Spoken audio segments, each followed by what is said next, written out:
Hello, my name is Vaughn D. Kirby, and I have in my hand today a letter from the Director of Homeland Security to Charles Grassley, who is the chairman of the Senate Judiciary Committee and the ranking member, Patrick Leahy.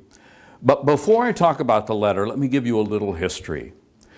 EB-5 began in 1990, and the amounts of the investment were set in 1990 at $500,000 in a target employment area and $1 million in any other area.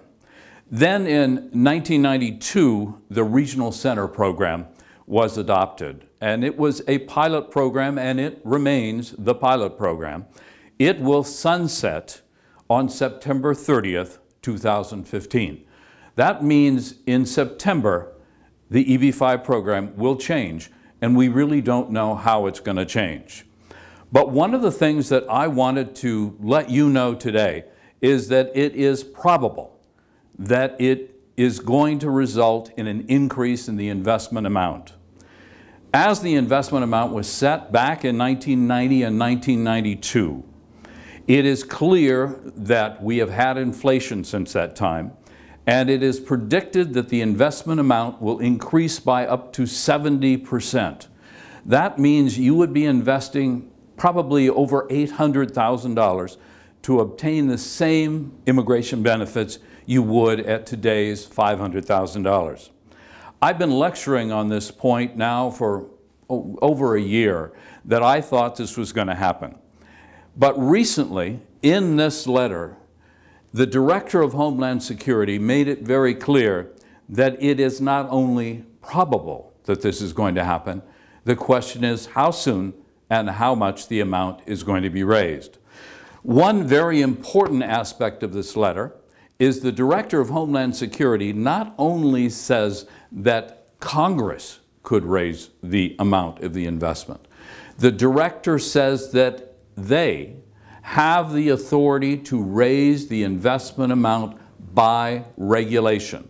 That means that Homeland Security could raise the amount that you would need to invest to obtain your green card, even if Congress didn't act.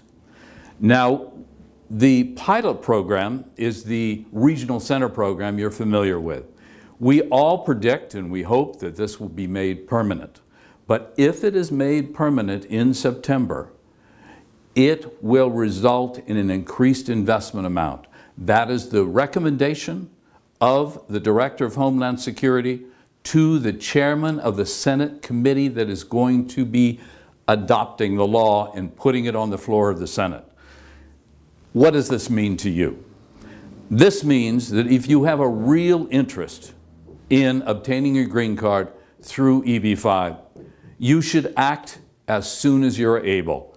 Because if you wait until next year, you don't know how much you're going to invest. I hope this information was helpful to you.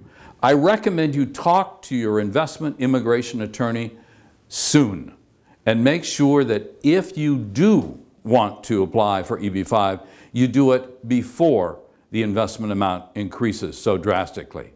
Thank you. I hope this was helpful to you.